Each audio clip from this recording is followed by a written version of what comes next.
সারফারাজ তো অনেক লাকি, কারণ সে যাচ্ছে তার নানা ভাইয়ের হলুদের প্রোগ্রাম অ্যাটেন্ড করতে। সারফারাজ এবং আমার আউটফিট ম্যাচিং আউটফিট বের করে নিয়েছি। তারপরে সারফারাজের খাবার রেডি করে নিচ্ছি। খাবার রেডি করতে দেখে তো সারফারাজের মুড একদমই অফ, কারণ তো সে তো খেতেই চায় না। এর আগে আমি রেডি হয়ে নিয়েছি। তারপর খাওয়া দাওয়া শেষ করে সারফারাজের পাঞ্জাবি সারফারাজকে দেখাচ্ছি। সে তো খুব খুশি নতুন ড্রেস দেখতে পেয়ে এবং সব কিছু জিজ্ঞাসা করছে এটা কার। তারপর সারফরাজকে রেডি করে আমরা সবাই রেডি হয়ে বাইরে চলে এসেছি, রিক্সার জন্য ওয়েট করছি। দেন একটা রিক্সা নিয়ে চলে এসেছি কমিউনিটি সেন্টারে।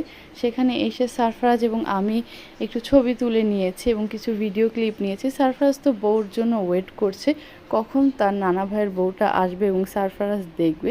দেন বউ দেখার সাথে সাথে তো সারফরাজ দৌড়ে চলে যাচ্ছে। তারপর পেখমপুরীর সাথে সারফরাজ কিছু ফটোশ্যুট করে নিয়েছে, মাশাল্লাহ বলবেন ওদের দুই ভাই বোনের জন্য। দেন সব কিছু ঘুরে ঘুরে সারফরাজ দেখছিল।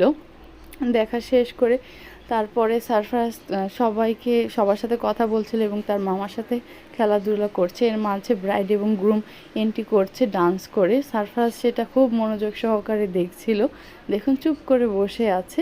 ডিনারের টাইম হয়ে যাওয়ায় আমরা সবাই খেতে চলে এসেছি। খাওয়া দাওয়া শেষ করে দেন আবার প্রোগ্রামটা এনজয় করব। সারফরাজকেও একটু খাইয়ে দিয়েছে, কারণ সে অনেক আগে বাসা থেকে খাওয়া দাওয়া করে এসেছে, এর মাঝে আর কিছু খায়নি। মাশাআল্লাহ একটু করে খেয়েছে আমার বাচ্চাটা। তারপরে তো সে তার মামপট নিয়ে বসে আছে, তার একটা দুষ্টামি পানি নিয়ে খেলাধুলা করা, একটু খাবে আর ফালাবে। দেন তারপরে তার শুরু হলো মামাদের সাথে দুষ্টামি। এক মামার কোল থেকে আরেক মামার কোলে যায় এবং তারপরে সে ডান্স করা শুরু করেছে সবার ডান্স দেখে। দেন সব কিছু এনজয় করছে সারফরাজ। এখানে তো ব্রাইড অনেক সুন্দর করে ডান্স করছিল।